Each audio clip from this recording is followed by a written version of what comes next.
Hello students, welcome back. आज मैं आप लोगों को आपकी जो पहली कविता है साखी, उसके जो क्वेश्चन हैं वह कैसे आएंगे वो आप लोगों को बताने जा रही हूँ। जैसे यहाँ पर क्वेश्चन ये आप लोगों का नंबर 3 और नंबर 4 जो है लाइन, उन दोनों को मिलाकर आप लोगों से 4 क्वेश्चन पूछे जाएंगे कोटेशन वाइज। जैसे यहाँ पर आप लोगों को सेम दिया हुआ है वैसे ही। कंकड़ पत्थर जारी के मस्जिद लई बनाए, ताचड़ी मुल्ला वांग दे क्या बहरा हुआ खुदाए, पाहन पूजे हरी मिले मैं तो पूजू पहाड़, ताते ते चाकी भली पीस खाए संसार। ये आप लोगों को 4 लाइन दी हुई हैं। इस 4 लाइन पर आप लोगों से जो है वह 4 क्वेश्चन पूछे जाएंगे, जो क्वेश्चन जो है 10 नंबर के होंगे। जैसे आप लोगों को पहला क्वेश्चन पूछा जाएगा, इसमें मुसलमानों की पूजा पद्धति की कौन सी बात कवि को पसंद नहीं है और क्यों? ये आपका पहला क्वेश्चन है। इस पे आपका आंसर क्या होगा? कबीर दास जी के अनुसार मुसलमानों में मस्जिद पर चढ़कर मुल्ला दिन में 5 बार अजान की आवाज़ लगाता है। कबीर दास जी के अनुसार अजान का अर्थ खुदा को चिल्लाकर याद करना है। उन्हें उनका खुदा को याद करने का यह तरीका जो है वह कबीर दास जी को पसंद नहीं था। उन्होंने कहा कि अजान मस्जिद पर चढ़कर चिल्लाकर क्यों दी जाती है? क्या खुदा बहरा हो गया है, जो हमारे मन की आवाज़ जो है वह उन तक नहीं पहुंचती?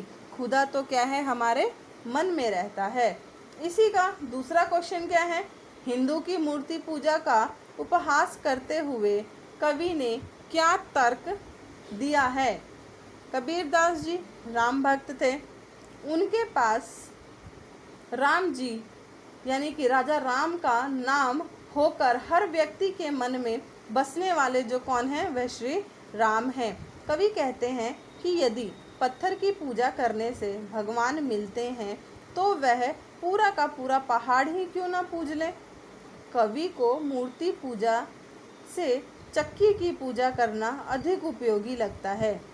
क्यों? क्योंकि चक्की का उपयोग अनाज पीसने के काम आता है और उसका पीसा हुआ अनाज से जो रोटी बनती है वह पूरा संसार जो है वह भरपेट खाता है। इसीलिए उन्होंने मूर्ति पूजा को भी व्यर्थ बताया है।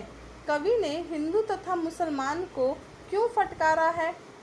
कवि की समकालीन स्थिति को ध्यान में रखकर उत्तर देना है।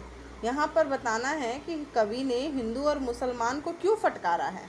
तो कबीर के काल में उत्तर भारत पर मुसलमानी सल्तनों का राज था। हिंदू तथा मुसलमान आपस में लड़ते झगड़ते रहते थे। दोनों धर्मों के ठेकेदार अपने धर्म को श्रेष्ठ बताने में लगे रहते थे। अनेक धर्म गुरु अपने अपने धार्मिक विश्वासों का समर्थन करते थे, जो कि कबीर दास जी को बिल्कुल ही पसंद नहीं था। वह इसे अंधविश्वास कहते थे। सामान्य जनता समझ नहीं पा रही थी कि क्या उचित है और क्या अनुचित है। इसलिए जो है कबीर दास जी को, हिंदू और मुसलमानों को, दोनों को कबीर दास जी ने अपने इस क्या बोलते हैं साखी में फटकार लगाई है कि हिंदुओं को मूर्ति पूजा नहीं करनी चाहिए, इससे तो उनको चक्की की पूजा करनी चाहिए, और मुसलमानों को इस तरह से चिल्लाकर खुदा को याद नहीं करना चाहिए, क्योंकि खुदा जो है हमारे मन में बसता है। अब यहाँ पर एक क्वेश्चन आता है, कबीर जो है वह एक समाज सुधारक थे। अपने विचार अब आप लोग को इसमें देना है कि वो किस तरह से समाज सुधारक थे। यहाँ पर मैं आप लोगों को दे रही हूँ इसका आंसर। कबीर जो है वो निरंकार ईश्वर के उपासक थे। उन्होंने मूर्ति पूजा, कर्मकांड तथा बाहरी आडंबरों का खुलकर विरोध किया था। ये पवित्र, नैतिक और सादे जीवन जीने वाले व्यक्तियों को महत्व देते थे। हिंदू और मुसलमान की धार्मिक जो परंपरा थी, संन्यास को व्यर्थ में आडंबर मानते हुए कबीर जी एक नए मत की स्थापना करना चाहते थे। उन्होंने हिंदू और मुसलमान के आडंबरों के लिए उन्हें फटकारा है। धर्म का अर्थ होता है विवेक, अच्छा बुरा समझने की बुद्धि।